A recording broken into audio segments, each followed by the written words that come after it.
Hello everyone, learning universe চ্যানেলে সকলকে স্বাগত জানিয়ে শুরু করছি বিখ্যাত লেখক রাস্কিন বন্ডের রচিত ক্লাস 12 থার্ড সেমিস্টারের ফার্স্ট সেকশন থেকে প্রথম short story the night train at Deoli. এই গল্পে অপূর্ণ ভালোবাসা ও ক্ষণস্থায়ী স্মৃতির এক অসাধারণ মেলবন্ধন রয়েছে, যা গল্পকথকের মনে এক গভীর প্রভাব ফেলে যায়। মূল টেক্সটে যাওয়ার আগে আমরা লেখক সম্পর্কে সংক্ষেপে জেনে নেব। রাস্কিন বন্ড হলেন একজন ব্রিটিশ বংশোদ্ভূত ভারতীয় লেখক ও কবি। তিনি 1934 সালের 19শে মে হিমাচল প্রদেশের কাসৌলিতে জন্মগ্রহণ করেন। বর্তমানে তিনি উত্তরাখণ্ডের মুসৌরিতে থাকেন। মাত্র 10 বছর বয়সে তার পিতার মৃত্যুর কারণে তার জীবন ছিল বেশ সংগ্রামের। 17 বছর বয়সে তিনি তার প্রথম উপন্যাস the room on the roof লেখেন। তিনি প্রায় 500টিরও বেশি প্রবন্ধ ও উপন্যাস লেখেন। তার বিখ্যাত কিছু লেখাগুলি হল a flight of pigeons, the blue umbrella, Delhi is not far. তিনি মূলত শিশু সাহিত্য ও প্রকৃতির উপর লেখার জন্য জনপ্রিয়।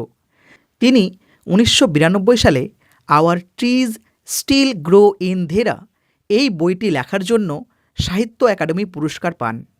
এরপর 1999 সালে পদ্মশ্রী এবং 2014 সালে পদ্মভূষণ পুরস্কার পান। The night train at Deoli গল্পটি প্রথম প্রকাশিত হয় 1988 সালে the night train at Deoli and other stories এই গল্প সংকলনে। তো শুরু হচ্ছে প্রথম লাইন। When I was at college I used to spend my summer vacations in Dhera at my grandmother's place. যখন আমি কলেজে পড়তাম, I used to spend, used to এখানে একটি মোডাল অক্সিলারি ভার্ব, যেটি অতীতকালের অভ্যস্ত কাজের জন্য ব্যবহার করা হচ্ছে।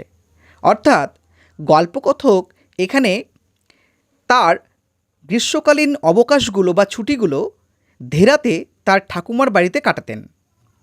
এখানে বলে রাখি, লেখক নিজেকে রিপ্রেজেন্ট করেছেন একজন 18 বছর বয়সী কলেজ পড়ুয়া ছেলের সঙ্গে, এবং তার সুরেই তিনি এই গল্পটি ন্যারেট করছেন। I would leave the plants early in May. আমি আমার নিজ বাসস্থান বা সমতল ভূমি ছাড়তাম আর্লি ইন মে মানে মে মাসের শুরুতে, and returned late in July, এবং ফিরে আসতাম জুলাই মাসের শেষের দিকে। Deoli was a small station about 30 miles from Dehra. Deoli ছিল একটি ছোট্ট স্টেশন 30 মাইল দূরে ধেরা থেকে। It marked the beginning of the heavy jungles of the Indian Terai. এখান থেকেই শুরু হতো ভারতীয় তরাই অঞ্চলের গভীর জঙ্গল। The train would reach Deoli at about 5 in the morning। ট্রেনটি দেউলিতে থামত প্রায় সকাল 5টার নাগাদ। When the station would be dimly lit with electric bulbs and oil lamps. যখন স্টেশনটি ঝাপসা আলোয় আলোকিত হতো ইলেকট্রিক বাল্বস অর্থাৎ বৈদ্যুতিক বাতি, অ্যান্ড অয়েল ল্যাম্পস এবং তেলের বাতি দিয়ে। এখানে তেলের বাতি অর্থাৎ কেরোসিন তেলের বাতি হতে পারে।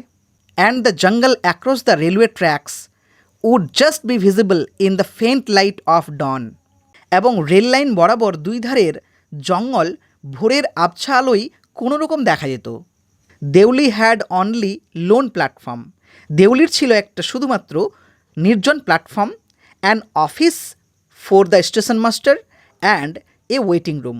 এবং এটির ছিল একটি স্টেশন মাস্টারের কক্ষ এবং একটি ওয়েটিং রুম মানে একটি বিশ্রামাগার। The platform boasted a tea stall, a fruit vendor and a few stray dogs.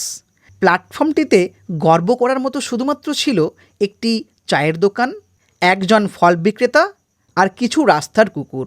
Not much else, আর তেমন কিছুই ছিল না। Because the train stopped there for only 10 minutes before rushing on into the forests. কারণ ট্রেনটি এখানে বনে ছুটে যাওয়ার আগে মাত্র 10 মিনিটের জন্য দাঁড়াতো।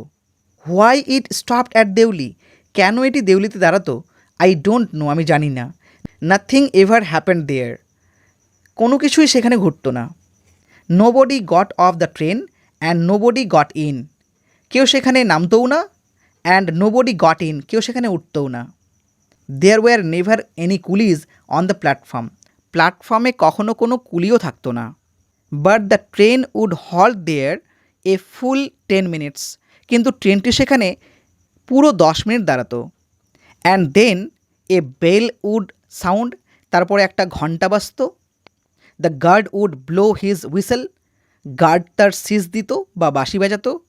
And presently Deoli would be left behind and forgotten, এবং তারপর দেউলি স্টেশনটি পিছনে পড়ে থাকতো এবং ভুলে যাওয়া হতো। আই ইউজ টু ওয়ান্ডার, আমি অবাক হয়ে ভাবতাম, what happened in Deoli behind the station walls, এই দেউলি স্টেশনের দেওয়ালগুলির পিছনের আসল রহস্য কী? I always felt sorry for that lonely little platform, আমার সবসময় দুঃখ হতো এই নির্জন ছোট্ট প্ল্যাটফর্মটির জন্য। And for the place that nobody wanted to visit, এবং এই প্লেসটির জন্য যেখানে কেউ ভিজিট করতে চাইতো না, অর্থাৎ কেউ যেতে চাইতো না। আই ডিসাইডেড, আমি মনস্থির করলাম, that one day I would get off the train at Deoli, যে একদিন আমি ট্রেন থেকে এই দেউলিতে নামবো। And spend the day there, এবং সেখানে একটা পুরো দিন কাটাবো। Just to place the town, place মানে এখানে আনন্দ দেওয়া, শুধুমাত্র আনন্দ দিতে বা খুশি করতে এই টাউনটিকে, এই শহরটিকে। তাহলে এই বেচারা প্ল্যাটফর্মটির জন্য গল্পকথকের দুঃখ হচ্ছে, এবং তিনি ভাবছেন যে একদিন তিনি এই স্টেশনে নামবেন এবং পুরো দিন একটা কাটাবেন শুধুমাত্র এই শহরটাকে খুশি করার জন্য। আই ওয়াজ 18, আমার বয়স ছিল 18 বছর। ভিজিটিং মাই গ্র্যান্ডমাদার, আমি ভিজিট করছিলাম বা যাচ্ছিলাম গ্র্যান্ডমাদারের বাড়িতে।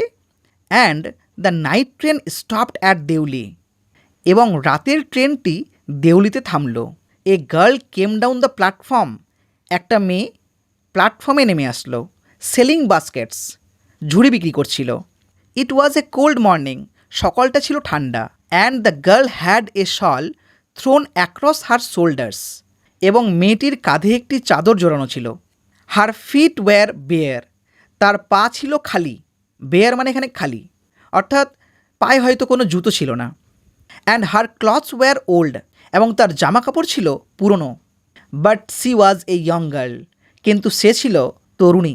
Walking gracefully and with dignity, gracefully অর্থাৎ লাবণ্যের সঙ্গে, এবং ডিগনিটি অর্থাৎ সসম্মানে। তাহলে লাবণ্যের সঙ্গে এবং সসম্মানে হাঁটছিল। When she came to my window, যখন সে আমার জানলার পাশে এলো। সি স্টপড, সে থেমে গেল। সি স, সে দেখল, that I was looking at her ইন্টেন্টলি, যে আমি তাকে নিবিড়ভাবে বা এক দৃষ্টি দিয়ে তাকিয়ে রয়েছি তার দিকে। ইনটেন্টলি মানে হচ্ছে নিবিড়ভাবে বা মনোযোগ দিয়ে। বাট কিন্তু অ্যাট ফার্স্ট, প্রথমেই সি প্রিটেন্ডেড মানে হচ্ছে ভান করেছিল, সে ভান করেছিল নট টু নোটিস, আমাকে না দেখার। তাহলে মেয়েটি এখানে ভান করেছিল গল্পকথককে না দেখার, আর গল্পকথক এক দৃষ্টি দিয়ে বা মনোযোগ সহকারে তাকাচ্ছিল মেয়েটির দিকে। সি হ্যাড এ পেল স্কিন, তার গায়ের রং ছিল ফ্যাকাশে। Set off by shiny black hair and dark troubled eyes, উজ্জ্বল কালো চুল এবং কালো দুশ্চিন্তা ভরা চোখের তুলনায় তার গায়ের রং কেমন ছিল? ফ্যাকাশে। তার মানে চুল আর চোখ ছিল খুব সুন্দর এবং স্কিন ছিল ফ্যাকাশে। যেহেতু বুঝতেই পারছো এখানে মেয়েটি একজন বাস্কেট সেলার, এবং সেই সেলারদের চেহারা ফ্যাকাশে হওয়াটাই স্বাভাবিক। And then those eyes searching and eloquent, searching মানে হচ্ছে অনুসন্ধানী, আর এলোকোয়েন্ট মানে হচ্ছে স্পষ্টবাদী বা বাকপটু। তারপর সেই অনুসন্ধানী এবং স্পষ্টবাদী বা বাকপটু চোখগুলো এসে পড়ল আমার উপরে। She stood by my window for some time and neither of us said anything, সে দাঁড়িয়েছিল আমার জানলার পাশে কিছুক্ষণের জন্য। And neither of us said anything, এবং আমাদের মধ্যে কেউ কোনো কথাই বললাম না। But when she moved on, কিন্তু যখন সে এগিয়ে গেল, I found myself leaving my seat and going to the carriage door and stood waiting on the platform looking the other wedge. আমি দেখলাম যে আমি নিজের অজান্তেই আমার আসন ছেড়ে ট্রেনের দরজার দিকে যাচ্ছি এবং অন্যদিকে তাকিয়ে প্ল্যাটফর্মে দাঁড়িয়ে অপেক্ষা করছি। আসলে গল্পকথকের এখানে লাভ এট ফার্স্ট সাইট হয়েছে, অর্থাৎ মেয়েটিকে প্রথম দেখাতেই ভালোবাসা হয়েছে। তাই তিনি নিজেই জানেন না যে কখন তিনি তার আসন ছেড়ে প্ল্যাটফর্মে গিয়ে দাঁড়িয়ে অপেক্ষা করছেন। I walked across to the tea stall. আমি চায়ের দোকানের দিকে হেঁটে গেলাম। A kettle was boiling over on the small fire. মৃদু আগুনে একটি কেটলিতে চা বা জল ফুটছিল। যেহেতু এটি চায়ের দোকান, তাহলে ধরে নিতে পারি আমরা যে চা কিংবা জল ফুটছিল। But the owner of the stall was busy serving tea somewhere on the train. কিন্তু দোকানের মালিক ট্রেনের কোথাও চা পরিবেশন করতে ব্যস্ত ছিল। The girl followed me behind the stall. মেয়েটি পিছন থেকে আমাকে অনুসরণ করে এগিয়ে এলো। Do you want to buy a basket? She আক্সড।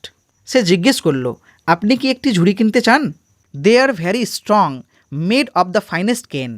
ওগুলো খুব মজবুত, উৎকৃষ্ট মানের বেতের তৈরি। কেন মানে এখানে বেত, অর্থাৎ ঝুড়িগুলো শক্ত এবং উৎকৃষ্ট মানের বেতের তৈরি। No, I said. না, আমি বললাম, I don't want a basket. আমার ঝুড়ি লাগবে না। We stood looking at each other for what seemed a very long time. আমরা দাঁড়িয়ে দাঁড়িয়ে একে অপরের দিকে তাকিয়ে রইলাম, যেটা মনে হচ্ছিল, সিমড মানে কি, মনে হচ্ছিল বা মনে হলো, এ ভ্যারি লং টাইম, যে অনেক সময় হয়ে গেছে। সি সেড, এবং সে বলল, are you sure you don't want a basket? আপনি কি নিশ্চিন্ত যে আপনার একটা ঝুড়ি লাগবে না? All right, give me one. ঠিক আছে, একটা দাও। আই সেড, আমি বললাম। এখানে মেয়েটিকে প্রথম দেখাতেই যেহেতু গল্পকথকের মনে ভালোবাসার একটা অনুভূতি জাগ্রত হয়েছে, তার জন্য তিনি প্রথম অবস্থায় ঝুড়ি নিতে না চাইলেও পরে মেয়েটিকে খুশি করার জন্য ঝুড়িটি নিলেন। And I took the one on top and gave her A rupee, hardly daring to touch her fingers. এবং ওপর থেকে আমি একটি ঝুড়ি নিলাম, আর তার আঙুলগুলো স্পর্শ করার সাহস না দেখিয়ে আমি তাকে 1 টাকা দিলাম।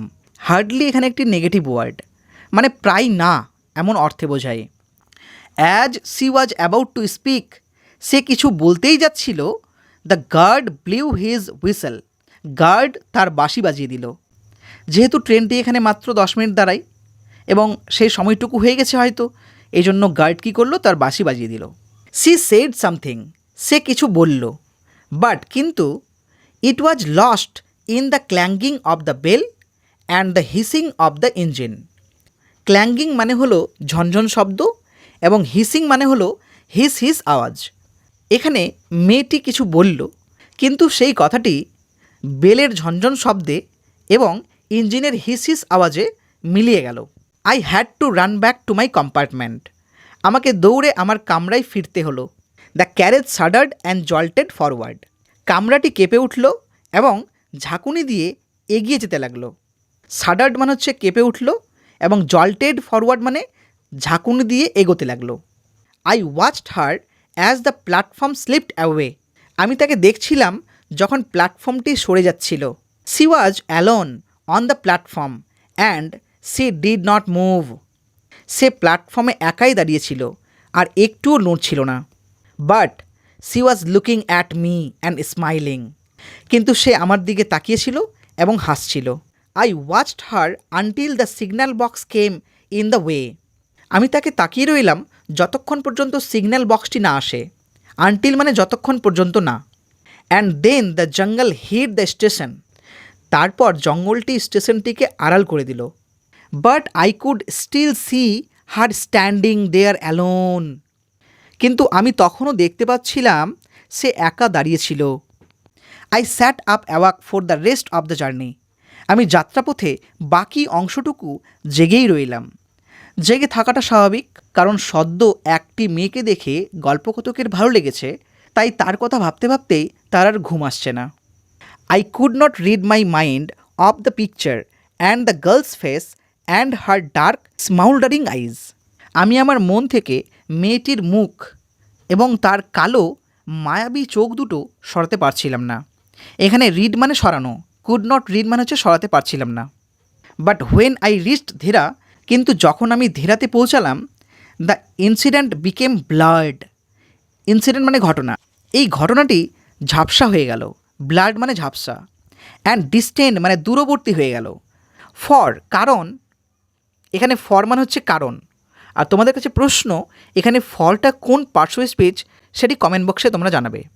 ফর কারণ there were other things to occupy my mind, কারণ সেখানে অন্যান্য বিষয়গুলি আমার মনে জায়গা দখল করেছিল। অকুপাই মানে হচ্ছে দখল করে থাকা। It was only when I was making the return journey 2 months later, শুধুমাত্র যখন আমি ফিরছিলাম 2 মাস পরে, that I remember the girl, তখন আমার মেয়েটির কথা মনে পড়েছিল। তো আজকের মতো এই পর্যন্তই। দেখা হচ্ছে তোমাদের সঙ্গে এই গল্পের পরবর্তী পর্বে। ততক্ষণে সুস্থ থেকো, ভালো থেকো, এবং চ্যানেলটি ভালো লেগে থাকলে লাইক, শেয়ার এবং সাবস্ক্রাইব করো। Thank you.